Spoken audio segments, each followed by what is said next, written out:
Want to book hotels, apartments, and vacation stays on your phone?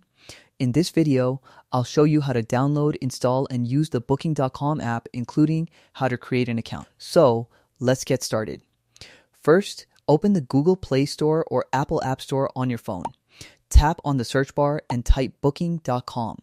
Select the official Booking.com app from the search results, then tap Install or Get.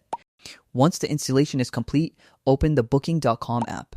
Now you can create an account using your email address, Google account, Apple ID, or Facebook account.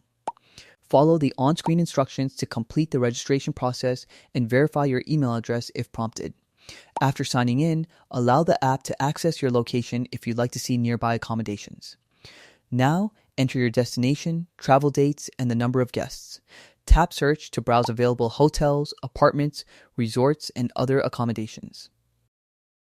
Select a property to view its photos, amenities, reviews, prices, and cancellation policy.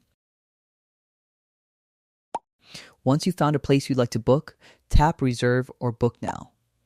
Next, enter the required guest information and select your preferred payment method if needed. Review your booking details, then tap Complete Booking or Confirm Booking. Once your reservation is confirmed, you'll receive a confirmation in the app and by email. You can also manage your bookings from the Trips section. And that's it. You've successfully installed the Booking.com app, created an account, and learned how to use it on your phone.